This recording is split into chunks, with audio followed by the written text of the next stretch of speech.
सभी को जय श्री राम, हर हर महादेव। मैं आपका भाई सुरेश, आप सभी का फेसबुक लाइव पर स्वागत है। आज मैं कर्नाटक के स्कूलों को लेकर आप सभी से यानी कि पूरी देश की जनता से सवाल जवाब करना चाहता हूं और मैं उम्मीद करूंगा कि आप सभी कमेंट कर अपनी राय जरूर रखेंगे। मेरे कुछ सवाल होंगे और उन कुछ सवालों के हाँ या ना में जवाब देने की कोशिश जरूर करना मेरे भाई, और ज्यादा से ज्यादा हो सके तो आप अपनी भी राय रखें कमेंट में, ताकि एक दूसरे के विचार पता चले और देश की जनता को भी पता चले। देखिए, मेरा सबसे पहला सवाल यह है, जो कर्नाटक के स्कूलों में चल रहा है वो पूरा देश देख रहा है। और ये जो कर्नाटक के स्कूलों में चल रहा है वो चल रहा है कि जो हिजाब को लेकर जो मुस्लिम समुदाय की लड़कियां हैं उनका कहना यह है कि हमें हिजाब के साथ स्कूल आने दिया जाए, कि हम हिजाब और ये बुर्का पहनकर ही स्कूल आना चाहते हैं। क्या यह संविधान के खिलाफ नहीं है क्या? सबसे पहली बात। अब मैं पूछना चाहता हूं, आज तो ये स्कूलों के लिए जिद कर रहे हैं, कल के ये फौज में लग जाए, पुलिस में लग जाए, तो क्या इनको वर्दी की जगह जो पुलिस की और फौज की वर्दी है, क्या उनकी जगह क्या इनको ये हिजाब पहनकर ड्यूटी पर चढ़ने दिया जाएगा?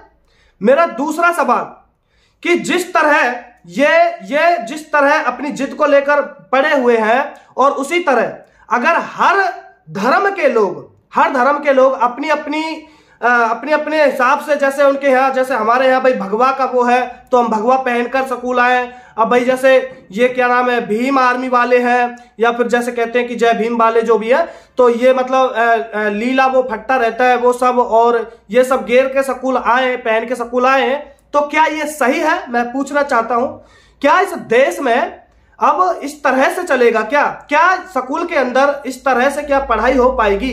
मतलब अपने अपने मजहब के हिसाब से चलना। स्कूल है मेरे भाई, ये मदरसा नहीं है। सबसे पहले मैं कहना चाहता हूं, अगर तुम्हें इतना ही ज्यादा वो है कि भाई हाँ भाई हमें तो अपने ही मजहब के हिसाब से चलना है, तो तुम्हारे यहाँ मदरसे हैं, तो मदरसों में जाते क्यों नहीं हो? मदरसों में जाओ ना, कौन रोक रहा है?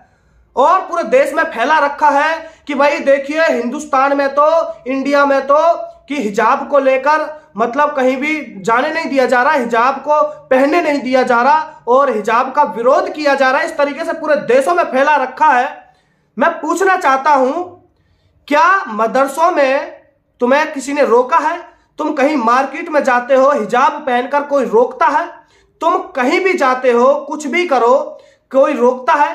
तो जो सरकारी जो वो है, जो संविधान के हिसाब से जो चल रहा है, जैसे कि स्कूलों में यूनिफॉर्म होनी चाहिए, तो एक ही यूनिफॉर्म की तरफ से क्यों ना आया जाए? यूनिफॉर्म किस लिए होता है? यूनिफॉर्म होता है इसलिए ताकि किसी भी बच्चों में ये ना लगे कि वो अमीर है, वो गरीब है, और ये इस धर्म से है, ये इस मजहब से है, ये इस पंथ से है। इस तरीके के कोई भेदभाव ना आए, क्योंकि वो स्कूल के अंदर एक स्टूडेंट होते हैं और उन्हें सिर्फ पढ़ने के लिए वहां पर बुलाया जाता है, पढ़ने के लिए बच्चे वहां पर जाते हैं। तो किसी के अंदर ये भेदभाव ना हो कि कौन छोटा कौन बड़ा, कौन मतलब किस उससे धर्म से है, कौन किस मजहब से है, और कौन गरीब है, कौन अमीर है। तो सबसे पहले तो इसलिए ये खास तौर पर ये जो यूनिफॉर्म जो वर्दी होती है, स्कूल की ड्रेस जो होती है, वो इसीलिए होती है। और दूसरी बात यह है, क्या अगर इनकी जॉब कहीं ऐसी जगह लगती है जहां सरकारी वर्दी, जैसे पुलिस फौज हो गई, तो क्या ऐसी जगह भी इनको हिजाब में जाने दिया जाएगा? और आज ये जिद कर रहे हैं, अब देखिए, आज तो ये महिलाएं जिद कर रही हैं, क्योंकि महिला इसलिए जिद कर रही है कि भाई इन्हें हिजाब में आने दिया जाए, इन्हें इनके मजहब के यहाँ वो है, लेकिन इनके यहाँ कहीं लिखा नहीं है कि आपको हिजाब ही पहनना है, आपको बुर्का ही पहनना है, कहीं नहीं लिखा है, कहीं भी नहीं लिखा है। फिर भी अब देखिए, कल के तो ये फिर कहेंगे कि भाई जो हमारे यहाँ टोपी लगाई जाती है, जो मुसलमानों के यहाँ टोपी लगाई जाती है, तो ये तो कल के कहेंगे, अगर ये फौज में लग जाते, पुलिस में लग जाते, तो कहेंगे कि भाई हमें तो टोपी से आने दिया जाए, हमें तो फौज और पुलिस की टोपी नहीं पहननी है। तो यार ये चल क्या रहा है इस देश के अंदर? और ये जो आग जो लगी हुई है ना, ये जो आग लगी हुई है कर्नाटक के स्कूल में, कर्नाटकों में, ये पूरे देश में फैलती जा रही है। क्या इस देश के अंदर इस तरह से ये सांप्रदायिकता फैलाना जायज है? मैं सबसे पहले ये पूछना चाहता हूं। और मेरे भाइयों, एक सवाल का जवाब और देना। मैं एक सवाल का जवाब ये लेना चाहता हूं, क्या इस देश के अंदर अगर संविधान है, क्या इस देश के अंदर जब संविधान की रिस्पेक्ट की जाती है, संविधान को मानते हैं, तो आज वो संविधान पर रोने वाले लोग कहां हैं जो कहते हैं कि संविधान खतरे में है, संविधान खतरे में? क्या आज तुम्हारा संविधान खतरे में नहीं है बे? आज तुम्हें संविधान खतरे में नजर नहीं आ रहा? आखिरकार इस देश में ये चल क्या रहा है? आखिरकार इस देश को ये आग लगाने की कोशिश किस बड़ी साजिश के तहत चलाया जा रहा है, जो अब से पहले स्कूलों में कभी जिद नहीं करी गई कि भाई हमें तो हिजाब से आना है, हमें बुर्का से आना है, या फिर हमें भगवा उससे आना है। कभी हमने ये देखा नहीं था। लेकिन आज जो देखने को मिल रहा है, आखिर इस साजिश के पीछे किसका हाथ है? और सबसे पहली बात, अगर तुम्हें हिजाब पहनकर पढ़ाई करनी है, कुछ भी करनी है, तो तुम्हारे लिए मदरसे है ना, जाओ मदरसे में। कौन रोक रहा है? कोई रोकने वाला नहीं, कोई टोकने वाला नहीं। और तो और तुम्हारे यहां तो कहते हैं कि मदरसे के अंदर जो मुस्लिम महिला है वो मतलब और वैसी मतलब जैसे जींस वगैरह या फिर शॉर्ट में कुछ भी ऐसा पहनना बिल्कुल भी जायज नहीं है। ये तो बिल्कुल मदरसे में कहते हैं। तो मदरसे में जाओ ना, पढ़ाई वहीं पे करो। क्योंकि यहां पर जो स्कूल होते हैं, स्कूल में तो हर धर्म, मजहब, पंथ सभी लोग आते हैं। तो सभी लोगों के अंदर एक ही भावना होती है, वो स्टूडेंट की भावना होती है, वो उनके अंदर पढ़ाई की भावना होती है। तो उसको क्यों मतलब बिगाड़ने का ये काम चल रहा है? ये क्यों काम किया जा रहा है बिगाड़ने का? सबसे पहली बात ये। तो मेरे भाई, आप क्या कहना चाहोगे? और ये बात समझ नहीं आ रही है कि आज तो ये इस बात की मांग कर रहे हैं, कल के ये कहेंगे कि पुलिस फौज में लग जाते हैं। तो भाई हमें तो यही मतलब हमें तो हिजाब पहनकर ही मतलब नौकरी करनी है, ड्यूटी करनी है। तो इस तरीके से थोड़ी नहीं चलेगा ये देश एक ही संविधान से चलेगा, किसी सरिया से नहीं चलेगा, किसी सरिया से नहीं चलेगा। अब ये सरिया से चलाना चाहते हैं तो ऐसा नहीं हो सकता इस देश के अंदर। तो आप सभी की क्या राय है? और मैं पूछना चाहता हूं, क्या स्टूडेंट जो होते हैं स्कूल में, जो स्टूडेंट पढ़ने के लिए आते हैं, क्या उनके अंदर ऐसी भेदभाव पैदा करना क्या जायज है? इस देश के लिए, इस देश के संविधान के लिए क्या खतरा नहीं है इस तरीके का वो? और ये पूरी दुनिया में आग लगाई जा रही है। पूरी दुनिया में एक गलत मैसेज फैला दिया जा रहा है कि हिंदुस्तान में बुर्का हिजाब को लेकर विरोध चल रहा है।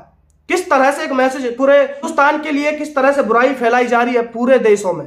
तो ये समझना चाहिए, इन लोगों को शर्म आनी चाहिए। इस तरीके के वो कर रहे हैं, इन लोगों को शर्म नहीं आती है। मेरे भाइयों, आप क्या कहना चाहोगे? कमेंट करके जरूर अपनी राय रखें। और सबसे पहली बात यह है, हमने तो ऐसे ऐसे लोग भी देखे हैं और जो स्कूल आ जाते हैं हिजाब से, बुर्का से, जब अपनी मोहल्ले से, कॉलोनी से जब वो निकलते हैं तो पूरे मतलब उसको फॉलो करते हुए निकलते हैं, दिखाते हैं कि देखो हम तो उसको पूरा फॉलो कर रहे हैं। और फिर स्कूल के अंदर जाकर वो खुद से चेंज कर देते थे, मतलब नीचे जो जींस वगैरह जो भी पहन के आते थे वो पहन के रखते थे। फिर उसके बाद और फिर स्कूल से जाते टाइम वो अपने हिजाब बुर्के डालते थे। हमने ऐसे भी देखे थे, ऐसे भी देखे हैं। तो आप सबकी क्या राय है? आप सभी क्या कहना चाहोगे? क्या ये सही है या गलत है? और क्यों ना इसका विरोध किया जाए? क्योंकि इस देश को संविधान से चलाना सत्य है, इस देश को संविधान से चलाना चाहिए, किसी सरिया से नहीं चलाना चाहिए। और ये कभी कोई मना नहीं करता कि तुम हिजाब मत पहनो या कुछ मत पहनो, तुम पहनो, हमारे लेके कुछ भी पहनो, कुछ भी करो। लेकिन जो स्कूलों के अंदर जो एक रूल रेगुलेशन चल रहा है उसी से चलना चाहिए। आप सभी क्या कहना चाहोगे? ये कमेंट करके अपनी राय जरूर रखें। मैं इतना ही कहना चाहूंगा। बाकी सभी को जय श्री राम, हर हर महादेव, बहुत बहुत धन्यवाद। और इस वीडियो को आगे तक शेयर करें और देश की जनता की राय जरूर लें और ज्यादा से ज्यादा मांग करें कि स्कूल के अंदर इस तरह से कोई भी वो नहीं होना चाहिए। और ये पूरा देश एक ही संविधान से चलना चाहिए जो चल रहा है, जो इस देश की हर जनता के लिए जो संविधान बना है उसी संविधान से, किसी सरिया से नहीं चलना चाहिए। सभी को जय श्री राम।